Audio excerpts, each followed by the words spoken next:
Why gather to talk about China's growing pains? All of us recognize the amazing transformation that's happened in China, especially over these past 4 decades of rapid economic development. At the same time, many people, including China's leaders, most notably Wen Jiabao, the former prime minister, they noted that much of this growth was unbalanced and not sustainable.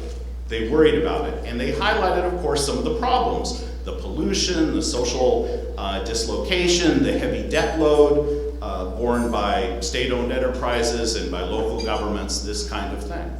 These problems have not been ignored. All of us are also aware that the party state is nervous. It has bet heavily on continued economic expansion for its legitimacy and for social stability. One reason for the political tightening that some of us have observed is no doubt due to nervousness that an economic slowdown could produce discontent and protest. Now, today we're going to be looking at several different subjects, and urbanization is where we'll begin. And there's no starker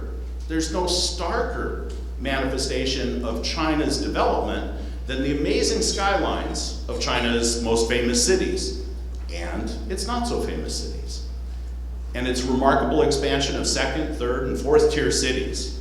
56% of Chinese now live in urban environments. We'll be talking about what this transformation has meant and what it might continue to do. So urbanization, first on our list. But we're also going to be talking about economics. And if we look at the history of China's economic reform period, this might be the third crucial moment. The first moment, of course, was in 78, 79, when Deng Xiaoping and others engineered those first sparks, returning farming to households, enabling small-level private enterprise, that sort of thing. And then 20 years later, we have Wen Jiabao, or I'm sorry, not Wen Jiabao, but Zhu Rongji, pushing through the first round of reforms of state-owned enterprises, making the changes necessary in the Chinese economy so that China could enter the World Trade Organization in 2001. And we've seen, of course, an explosion of Chinese economic growth, Chinese exports, and everything else since then. But now we're in a crucial third moment where China is working to change its economy in fundamental ways. And we have leading experts to discuss that shift to services, to discuss an effort to change the economy to focus less on low-wage, low-value-added products and more on higher quality products, higher quality services, to develop products and services that use fewer hands, demand less energy, and do less to poison the environment. Now, engineering these changes is, of course, not easy, but it's been done by some of China's neighbors, Japan, South Korea, Taiwan. They have all moved from low-wage production to an innovation and quality-driven economy. And China has tremendous resources, financial resources, and talent. Of course, China has outsourced the training of some of that talent. 1.2 million Chinese are studying abroad, more than 300,000 in the United States, 4,000 of those folks here at USC. Many Chinese firms, Baidu, Huawei, and others have located research and development facilities here in California. So we're going to see more of this.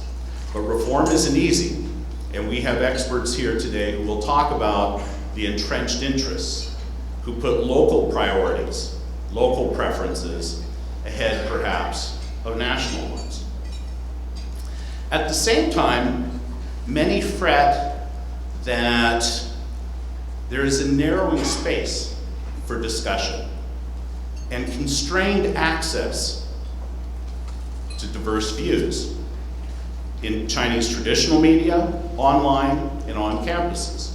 They worry that this stifling of discussion could slow the process of discovery and innovation. Others highlight the need to create a legal system that's more transparent and holds the privileged accountable when they conduct themselves in ways that contravene the law.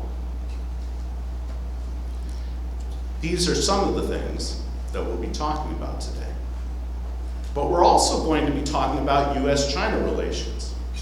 And as all of you know, the United States and China talk more than ever before.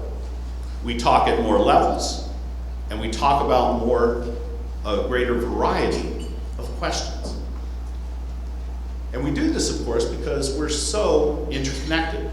Now, two of our speakers today have been on the front lines of government-to-government discussions, where they have served the United States government in its dealings with China's.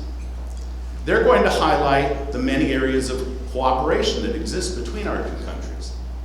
But they'll also point to some current and potential areas of conflict, suggesting ways perhaps around these and consequences if we're not able to work those things out. And of course, it's essential that we find a way. So although we're calling today's conference a discussion of China's growing pains,